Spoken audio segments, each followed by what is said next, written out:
Football Manager can be an incredibly confusing game, especially when first starting up as a brand new player, and now the final update has dropped. I think it's the perfect time to any new players where I teach you the basics of Football Manager, from how to set your save up, your first tactic, your first game, your first contracts, your first signing. Everything that you need to know about Football Manager will be in this video, so let's get into things. So first of all, when you're out of the game, you simply have to create your character. That's very simple. You have to do that on your own, so go ahead and do that, and you come up with this beautiful screen to kick things off. Now, I am using the WTCS gold skin. I am not commissioned to say this in any way whatsoever, but this skin will literally change the way you play Football Manager. It makes it so much nicer to look at, because otherwise a lot of it is just text and numbers on a screen. It will change things massively. There'll be a video up there on how to download this skin from Work the Space himself. He is a Football Manager creator that helped create this skin, and it's absolutely fantastic, and is certainly recommended to you guys that are looking to make your gameplay experience even better. Now, obviously on my screen things might look a little bit different to yours because of that, but you should be able to simply follow this as well. So you can be able to click start a new game to get things loaded up.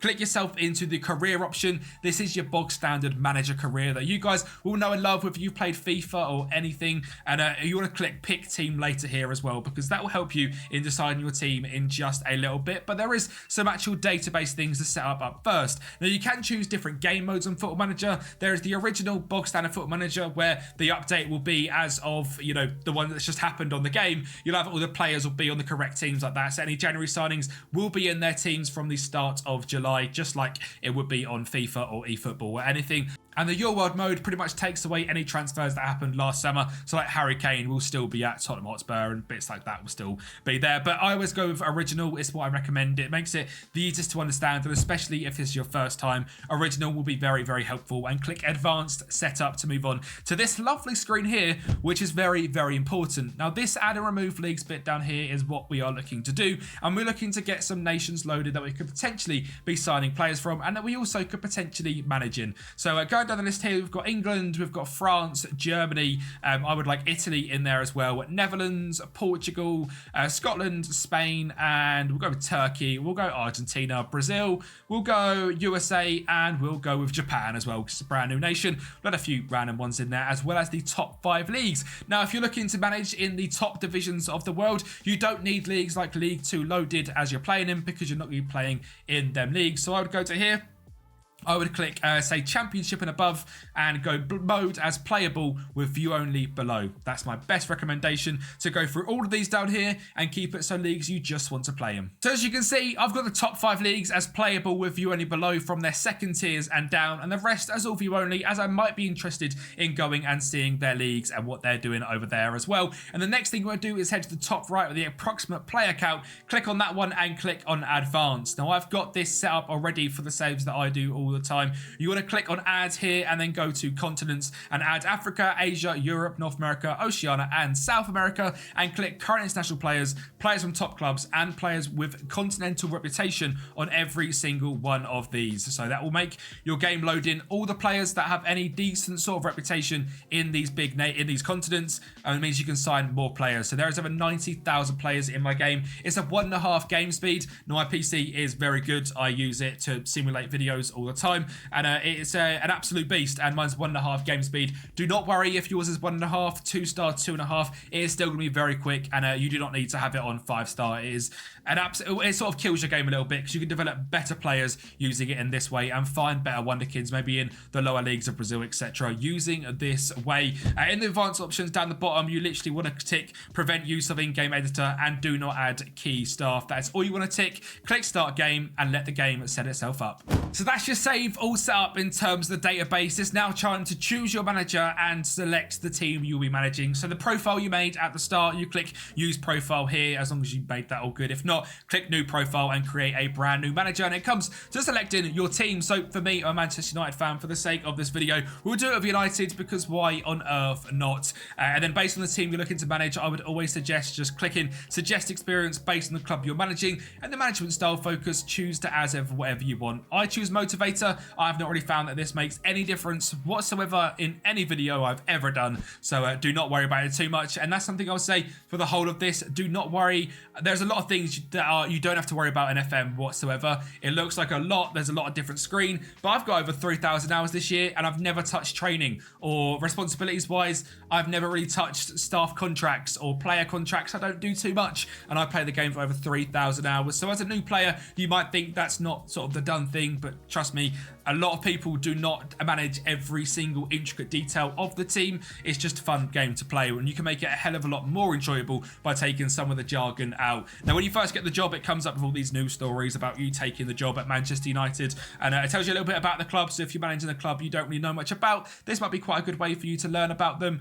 This is your best 11 team-wise and who's out on loan, bits and bobs, or in incomings on loan as well. And this is your board vision as well. So this is what the board wants you to do. Work within the wage budget is the required importance. You have to fulfill them, otherwise you do get sacked. So make sure if it's required, you go ahead and do it. So like this current season, the Manchester United board want qualification for the Europa League. If not, head's gone and you're sacked. So you want to make sure you go ahead and do that. And you want to reach the late stage of the Champions League as well, because if not, guess what? You're sacked. So you need to make sure you're doing the required things from the board as well.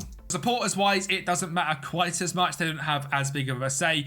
So developing players for the club's youth system and playing attacking football are obviously there, but you can't get sacked for what they say. And for your first save and for today's video, we will keep this on yes and yes. So I can show you a media conference, I can show you a game, but normally I set this to every fortnight or every month in terms of having your backroom staff coming to chat to you and then save it from there. And this is the screen you are met with. It looks incredibly daunting. You've got a big email thread. You've got this coming down the left hand side, and like I said, the game might look a little bit different on my screen than it does yours, and that's because of the skin we have got installed, the WTCS 1.3. I fully recommend you go and get it, because in this video I'm going to show you different views and bits which all come from that skin, and it just makes your whole gameplay experience so much better, and I cannot recommend it enough. So starting down on this left hand side, you have your home page. This is your generic landing page. You have your inbox where all your emails go into, your squad screen where you can see all of your different players. You have your squad planner, which I have never used in my life, so completely ignore it, and dynamics, in which I use very, very rarely, but again, I'll show you this as well. The tactic screens create a brand new tactic, of course. Your data hub, once you start playing games, this will become apparent what this means. You basically get a chart of how your team is doing in different positions. We won't be able to go that in this video, but if you want to see sort of an experience level past the sort of beginner to pro level, let me know, because we can go sort of 10-15 games into a season and show you some different bits as well. But that's really not that deep. It's just showing you how your teams are forming in the league compared to other teams. The staff screen showing you all the different staff members you have at the club who you are in charge of as the manager. Again, it looks very daunting. I've got 31 scouts. I've got all of these staff members here, which I have to sort their contracts out. You really don't. There is a wonderful little tab here called responsibilities, where you can set your staff to do different things. So you can see, I'll go through all of these so you can click through and copy mine. These are what I have used, and I have over 3,000 hours on the game. So you do not need to go ahead and do all these things. They really are not that deep, and it will take a lot of stress off your shoulders if you just copy what I have got here. It really is as easy as that. In terms of contracts, I don't even do my own players' contracts, to be honest, for rebuilds and stuff. It just makes things 100 times easier for John Murtagh to do it. If I was playing through a save on stream or something, I would take control of these, but for everything else, I just delegate it. So if you want to take care of that, I would click control on there. Media-wise, I don't do anything other than broadcast interviews. For the sake of this video, again, I'll apply these to all of me, so I can do the initial one you get, because I want to do that with you guys to show you how useless the media is on this game.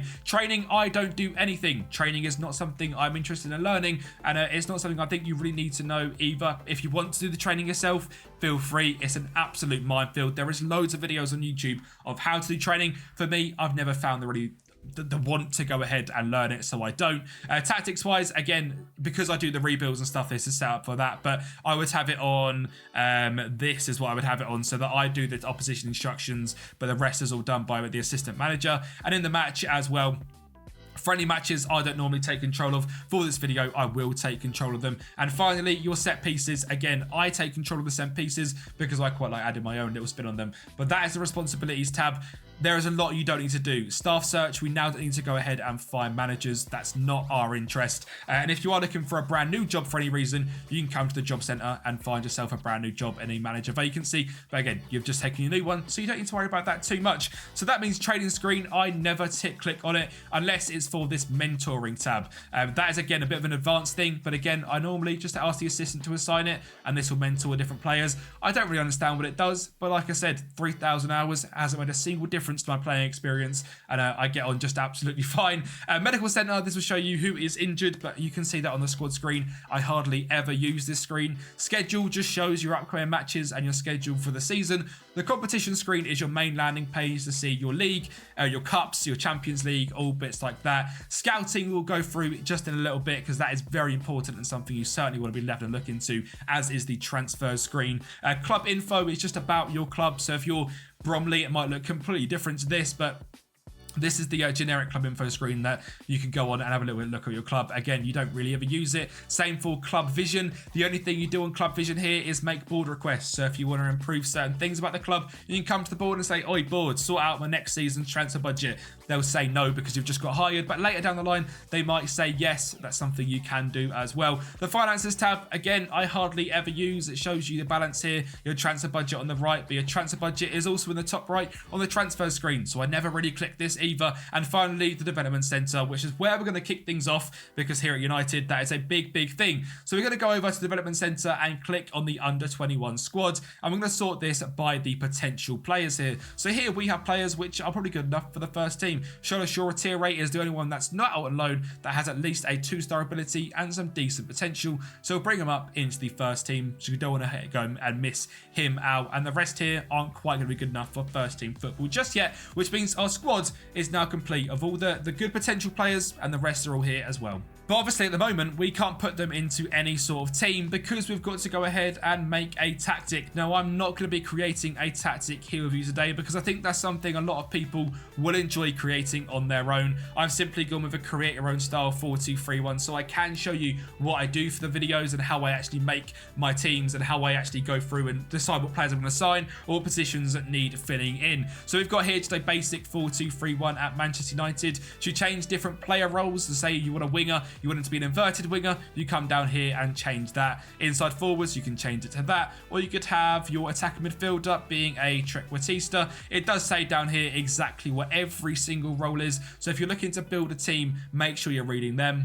And I can't stress enough, just using your football and brain and actually thinking about how teams play in real life will help you so much on Football Manager. There's not really meta broken tactics, or I don't know, on FIFA you have like the cutback tactics and bits like that. There's not really that on FM24. It's more a case of, you know, actually building a tactic that works in football, whether it's positional play with inverted wing backs in a anchor man so they drop into the centre back. You can do that all here on FM, and it is very enjoyable. It just takes some time to get used to playing the game and actually seeing how it works in the match engine, and you can get into things just like that. But I'll leave that for you guys to figure out because I do not want to take up too much time waffling about tactics. I don't make tactics myself. The channels to check out if you do want to just download a very good tactic would be Josh Daly or RDF Tactics. Both of them will help you out massively, just in case of downloading a tactic which will win you loads and loads of games. Them two are the best to go ahead and click on. So in terms of the team and how I set things up so I know what I've got to do in the transfer window is I go through and pick the first team. So in goal for me, Andre Onana. Right back, I'm going to go with Diogo Dalot. Centre backs, we're going to go with Varane and Martinez. Left back, we'll go with Luke Shaw. 2 DMs, now I'm going to use Kobe Mainu, of course, and Casemiro, wherever he is. Right wing, we are going to go with Garnacho. Left wing, we're going to go with Rashford. In cam, you're going to go with Bruno Fernandes, and up front, Rasmus Højlund. So that is your first 11. So for me, there's no improvements to be made to the first team. But what about your backups? Now, your easiest way to sort this out, and something that is a little tip from me, is to move these all down into the correct numbers. So a goalkeeper will be sub 1, right back sub 2, centre back sub 3 and 4, and so on and so forth. This just helps massively in terms of keeping things nice and easy for you to make sure you are setting out the right positions and you are going to sign the right players. So in terms of your goalkeeper, we do have a good enough backup in Bayindir. In terms of right back, we've got a good enough backup as Wan-Bissaka. In terms of centre back, there's an issue. We don't want to use Lindelof. We have to use Maguire, but we haven't got anyone else that we want to use at centre-back. So I know I need another centre-back. In terms of left-back, Malacia, he's injured for like 9 months. I know I need a brand new left back. DMs, let's have a little look at this. We've got Amrabat in on loan, and I've got McTominay actually, so I'm quite happy to keep them two in here. In terms of right winger, we have got Anthony for United Sins, and in cam we've got Mason Mount, and on the left wing we have got, say, Amad Diallo. Again, I'm happy to have him there, but up front we need another striker as well. So this shows that we need a backup centre back, a backup left back, and a backup striker, and from here I just go back and put the main players back into position. So goalkeeper, sub 1, sub 2, etc., so on and so forth. Again, that's very much just a little bonus bit that I do to make things a hell of a lot easier to see what positions I actually need filling in. I know sub 4 is a left-sided centre back, I know sub 5 is a left back, and I know sub 11 is a striker. So they are 3 positions I need filling in, and when we go back to the squad screen and sort it by the picked, it shows there, these are the positions we need to fill in terms of our transfers. And all these players, if they're not high potential or they're not out on loan, need to be either sold or to be, you know, kept as rotation options, even past our second and third choices. So someone like Shilo Soratire could be, say, sub 14. So he's still going to be in the squad, but not going to be getting too much game time. But how do you sign players? You're looking for a centre back, a left back, a striker. How do you get them players? Well, the first thing to do is click on scouting, click on players, and this will show you every single player that is potentially interested in coming to your squad. It, again, looks very, very overwhelming. On this screen here, we are set to the scout and transfer. As you first up with the game, you'll be on overview. If you click scout and transfer, it will make things 100 times easier for you to see, and sort it by recommended. This will show you players your scouts have already looked into and think are good enough for your team. So someone like Evan Ferguson has been fully scouted already by our scouting team, and he looks absolutely brilliant. I would not be able to afford him because I've got £1 million, but for the sake of the video, I'll show you what to do. So Evan Ferguson, he's the man I want to go and bring in. First thing I do is ask agent about availability. We're very interested in getting him into the squad. It's going to cost between 54 and 81 million pounds, and he wants that in terms of wage budget. That's good to know. It means we're not going to mess up our negotiations. We'll make an offer for him of 54 million pounds. Brighton have come back and said 110 and a whole host of instalments. So as you can see, as soon as you put an offer in, the other team will come back with a counter offer and they put in these installments. Now the installments are something I recommend to use for every single transfer. It just means you can sign players for a lot less cheap, well, a lot less expensive on your current transfer budget, but future transfer budgets get a little bit hampered, but don't worry about them. That's future, you know, Kempy's problem, or future, whatever your name is, his problem. We're going to go ahead and with the installments they've given us, change it to 6 of these to make it less of an impact, and change it to 20 million and change this down to 55.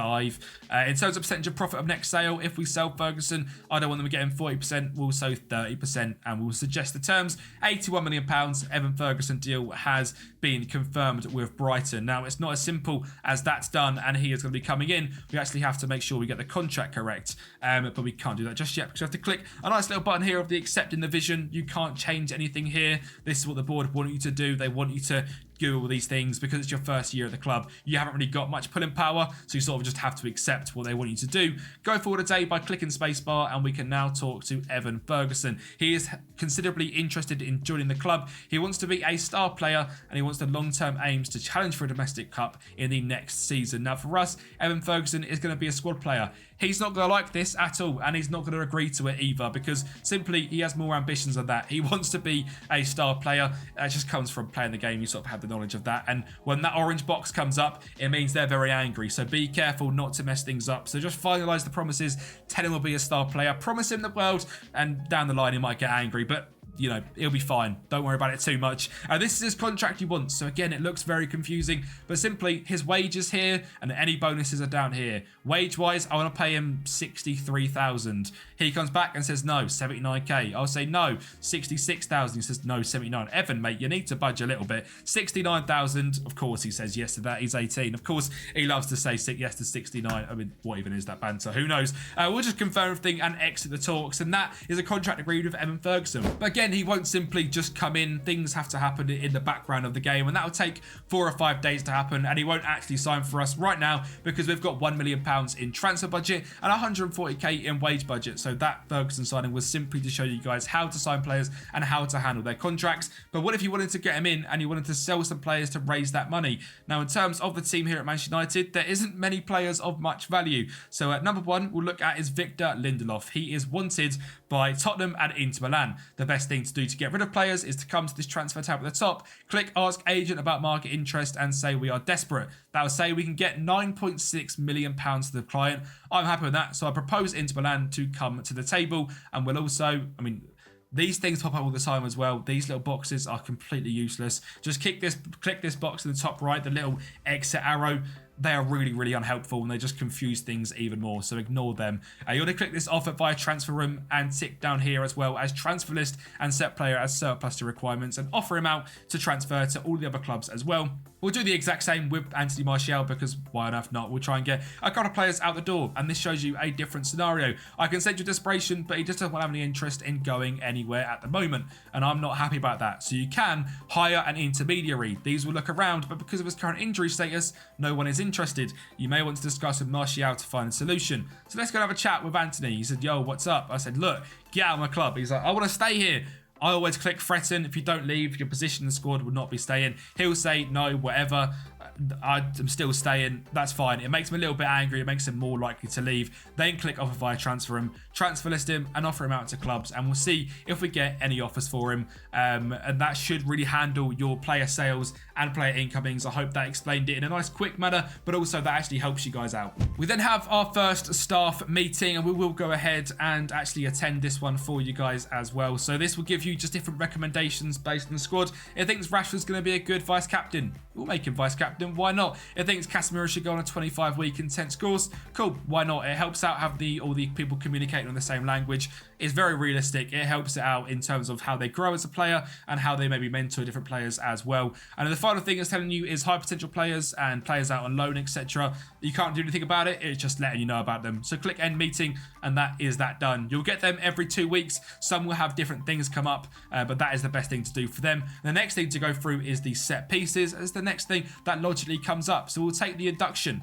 So we want to go ahead and make our own set pieces. I will do the same thing every single time. You can copy these. I go hybrid, near post. I go balanced. I go near post. I say balanced. I go in swinger. And that will create you a nice little tactic by Eric Ramsey himself. Again, exit any little chat it gives you because it doesn't help at all.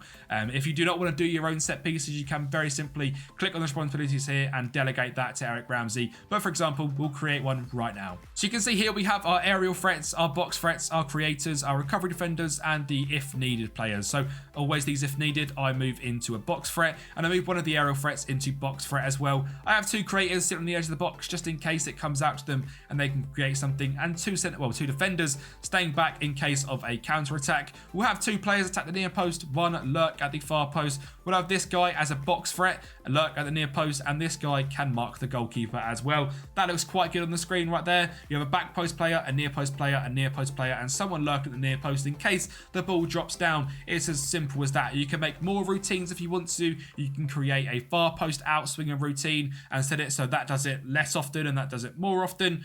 You can change loads of different things. It's brand new to the game, to be honest, so a lot of people are still figuring out these set pieces, but do it as you want. They are very simple to go through and actually set up. And if you think you don't want to go ahead and do them, just delegate them to your staff and they'll go ahead and deal with that. Also, in terms of defensive, I've never changed this once. I haven't touched it once in my 3,000 hours, so don't worry about it. And that is your first couple of days in Football Manager all sorted out. We can actually go through into our first game against the Manchester United backup 11. This trial day is absolutely useless if you're a big club. Very good if you're a smaller club. You can scout them. Don't worry about attending it. Just scout the players. But as a club like United, there's no point. Pretty much anything above sort of League One level, you're not really too worried about this. The code of conduct as well, I always just ask the assistant manager what he thinks and confirm it. The players will be fine with that, and it's the best thing you can do. We've now got some transfer offers. And the first one is for Victor Lindelof. They said 9.6 million. They've come in with 9.5. I'm very happy with that. But what if I wanted 10? I would click that up to 10, I would suggest it, and then walk out the door. And that's not what I intended to happen. I intended for them to be happy about that. But over 500k, they've walked out, which is very, very frustrating. But Lindelof will get more offers because he's transfer listed. Eventually, you accept that offer, he'll go away and talk to Inter Milan, and you'll get something come back to say, Lindelof's going, are you okay with that? You'll say, yes, that's absolutely fine, because you want to get rid of him, and you'll get that £10 million into your transfer budget. And the final real thing, I think, before we get into the game is the squad dynamics introduction. We're going to go ahead and introduce ourselves into the squad.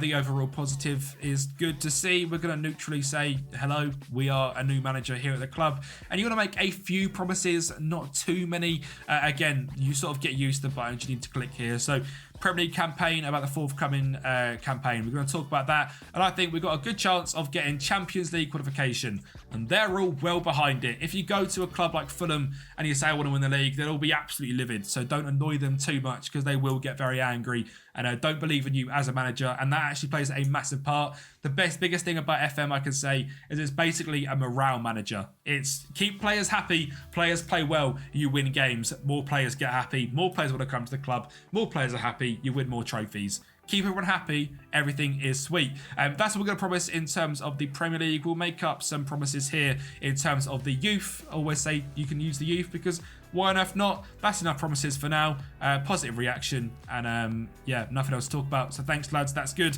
Everyone is very, very happy. We've changed the opinion of some players, which is great to see. And we've got a very happy dressing room, which is the goal. We should now have our first game against the United 11. It has tried to give us a training induction. Like I've said, I always allocate this to everyone else. I'm not interested in learning training. If you want to learn training, there is videos out there you can watch. But for me, I'm not really that interested. And it doesn't make that much of a difference to your actual playing experience. The media, I will just quickly go through and attend the press conference. It really doesn't mean much what you say to the media. Always just be positive. I click through this and have absolutely no bearing of what it means because simply I don't care enough and it's not good enough for me to actually care what it says. It's telling me what position do I want strengthened. I'll say centre back because it's actually a position of need and I'll confirm that. And again, just click through positive and agree. It makes literally no difference. It's a little thing in the game that after a few sort of days you won't use anymore and you'll delegate that to your assistant manager to take care of. The inter-squad friendly, I always say first 11 versus second 11, so the game will sort that out for you and confirm and manage the first 11 only. This is going to be a game which we are not going to go through too much. I'm just going to show you the generic settings that I use and then that should be you pretty much set up for FM really. It shows you the game here. We're doing a nice little intra-squad friendly with the lads. Onana, Evans, Varane, Martinez, James Nolan, Mainu, Amrabat. Tom Heaton's out on field. What an absolute mess that is. Mount, Martial and Victor Musa and the under 11s, Christ. The backup 11 is as follows. We'll go ahead and just say to the boys, you boys can do this. I believe in you. And we'll go into the match. This is our team. Tom Heaton on right wing, absolutely dangerous. Obviously, make sure that doesn't happen in your things. I'll skip through it quite quickly, just simply to show you the camera settings and the speed I have for my Football Manager. So I play on TV camera. I have the height fully down low. I have the zoom fully to the right. And key highlights and 2 clicks up from the middle on match speed. These all the way to the right, so the game is as quick as possible. And I have replays off. If you want them on, you can have them on, so when a goal goes in, that'll be a replay. So we'll show you this, for example, this Mount corner. This is sort of the nicest you can make the game look. Now, hopefully, for FM 25, there is going to be a brand new match engine, which should help the game look even nicer than it does now. Not that it looks fantastic, but it should give us quite a nice little boost to the match engine and the graphics as well. So FM 25 is the place to look out for that. I hope that sort of helped get you through your first couple of days as a manager on Football Manager. If you want a next sort of step one, let me know in the comments down below if this has been helpful and I can get that out for you. Sort of an intermediate to pro level one, and then we can do an expert one if you want it. But this is Football Manager for complete beginners, your first couple of days. I hope I've sorted you out here in terms of how to make transfers, how to build your first tactic, how to sort your squad out, and hopefully you enjoy the game. Subscribe to the channel as well if you do like these sorts of videos and any rebuilds, etc. And I'll speak to you next time.